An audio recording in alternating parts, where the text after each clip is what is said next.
Halo, perkenalkan nama saya Helmi dari kelas 12 MIA SMA Negeri 4 Malinau. Saya akan menjelaskan materi akuntansi sebagai sistem informasi. Yang pertama, saya akan mendeskripsikan sejarah akuntansi. Sejarah akuntansi atau ilmu akuntansi itu muncul pertama kali pada tahun 1494, yang mana kala itu ada seorang matematikawan bernama Luca Picciolo yang berhasil membukukan pencatatan keuangan dengan model berpasangan. Kemudian, pengertian serta manfaat akuntansi. Pengertian akuntansi adalah seni dalam mengukur, berkomunikasi, dan menginterpretasikan aktivitas keuangan secara luas. Kemudian akuntansi juga dikenal sebagai bahasa bisnis.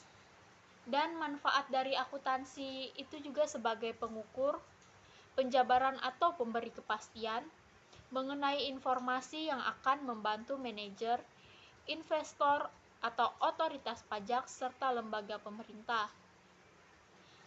Pemakai informasi akuntansi juga ada dari dalam atau internal, yaitu dari perusahaan, seperti manajemen atau pemilik. Kemudian dari eksternal itu ada investor, kreditor, pemasok, instansi pemerintah, masyarakat umum, pelanggan, serta karyawan. Karakteristik pemakai informasi akuntansi dan kualitas informasi akuntansi juga ada pimpinan perusahaan. Pada pimpinan perusahaan, informasi akuntansi sangat menentukan bagi kemajuan perusahaan dalam pencapaian laba perusahaan.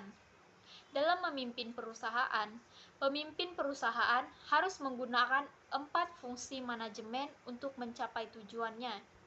Yang pertama itu adalah perencanaan, kemudian yang kedua pengorganisasian, kemudian yang ketiga pelaksanaan, lalu yang keempat pengawasan. Selanjutnya, selain pemimpin perusahaan, karakteristik pemakai informasi akuntansi juga ada pada pemilik perusahaan, kemudian pemerintah, kreditor, dan juga masyarakat. Kemudian yang selanjutnya adalah prinsip dasar akuntansi. Prinsip dasar akuntansi itu adalah ada 10. Yang pertama adalah entitas ekonomi, kemudian periode akuntansi, kemudian satuan moneter, kesinambungan usaha, biaya historis, pengungkapan penuh atau prinsip pengungkapan penuh, prinsip pengakuan pendapatan, prinsip mempertemukan, prinsip konsistensi, dan yang terakhir prinsip materialitas.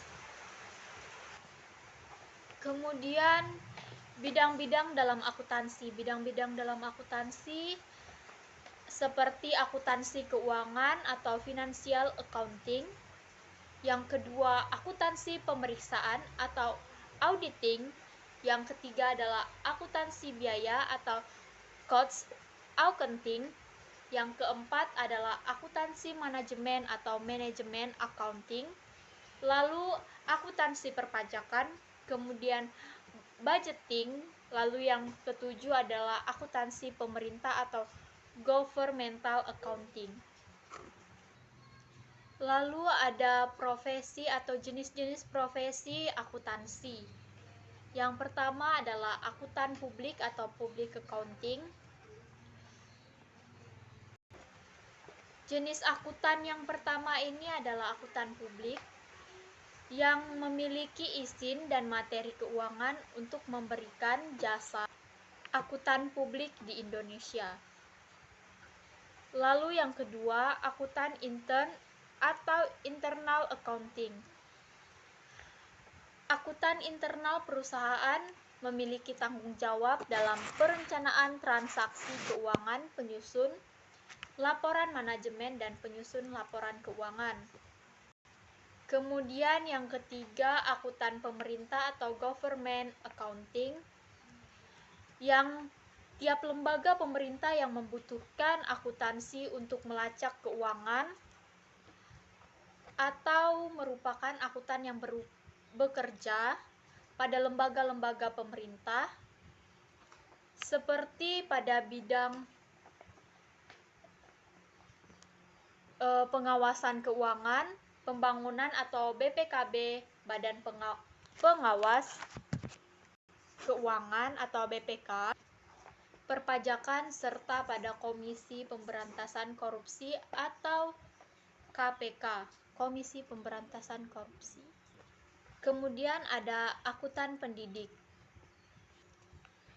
Akuntan pendidik bertugas dalam mendidik di bidang akuntansi, yang melakukan penelitian dan pengembangan di bidang akuntansi dan menyusun kurikulum di berbagai tingkat satuan pendidikan.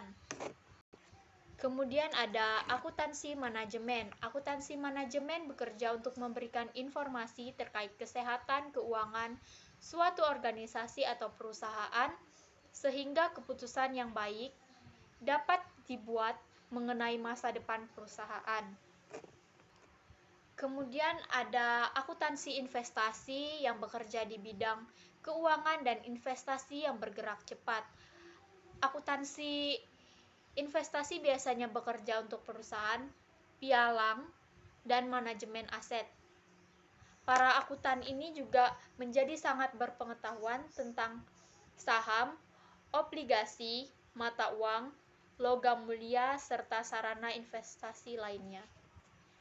Selanjutnya ada akuntansi biaya atau cost account. Cost account atau akuntansi biaya bertanggung jawab untuk memeriksa setiap pengeluaran yang terkait dengan rantai pasokan perusahaan untuk melakukan analisis, profitabilitas, dan persiapan anggaran. Lalu selanjutnya adalah akuntan proyek atau project accountant. Jenis-jenis profesi akuntansi ini bekerja berdasarkan proyek per proyek. Akuntan proyek biasanya bertugas mengawasi semua aspek proyek yang mungkin memengaruhi biaya keseluruhan, termasuk menyiapkan dan mengumpulkan faktur, menyetujui biaya, memverifikasi jam kerja karyawan, serta merencanakan dan memelihara anggaran, dan juga memastikan tim memenuhi tenggat waktu proyeknya.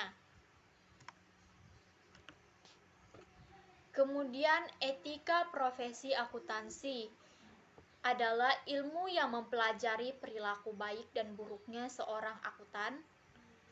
Aturan perilaku etika profesi akuntansi yang perlu kita ketahui dalam memenuhi tanggung jawab profesionalitas terangkum dalam Kode Etik Ikatan Akuntansi Indonesia atau IAI. Sekian dari saya, terima kasih.